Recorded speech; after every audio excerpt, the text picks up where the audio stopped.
নমস্কার, আমি সিমরান। আমার নতুন দিনের একটি গল্পতে তোমাদের সকলকে স্বাগত।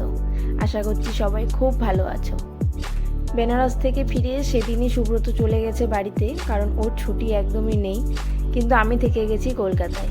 আমি কিছুদিন এখানে সময় কাটিয়ে তারপরে ফিরবো জলপাইগুড়ি।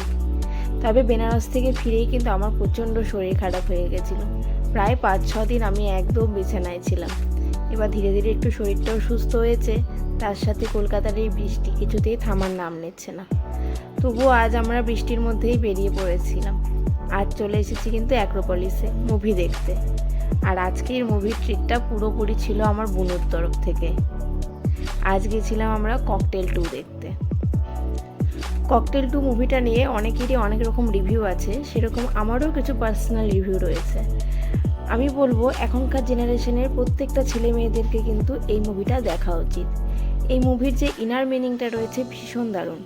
ভালোবাসার মানুষকে কীভাবে ধরে রাখতে হয়, কীভাবে তার সাথে থাকতে হয়, সবটা দেখিয়েছে। অ্যাডজাস্টমেন্ট, স্যাক্রিফাইস সব কিছু নিয়েই কিন্তু একটা সম্পর্ক গড়ে ওঠে। সেই সম্পর্কটাকে টিকিয়ে রাখাই সবথেকে বড় কথা।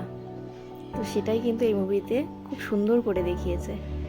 তো যাই হোক, এখন মুভি প্রায় শেষের দিকে। আমরা এখন এখান থেকে বেরিয়ে পড়বো। কিন্তু বাইরে বেরিয়েও দেখছি প্রচণ্ড বৃষ্টি।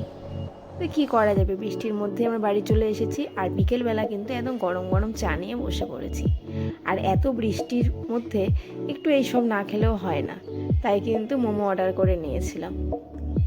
তো সবাই খুব ভালো থেকো। দেখা হবে আবারও নতুন দিনের একটি গল্প নিয়ে। আজ তাহলে আসছি, বাই।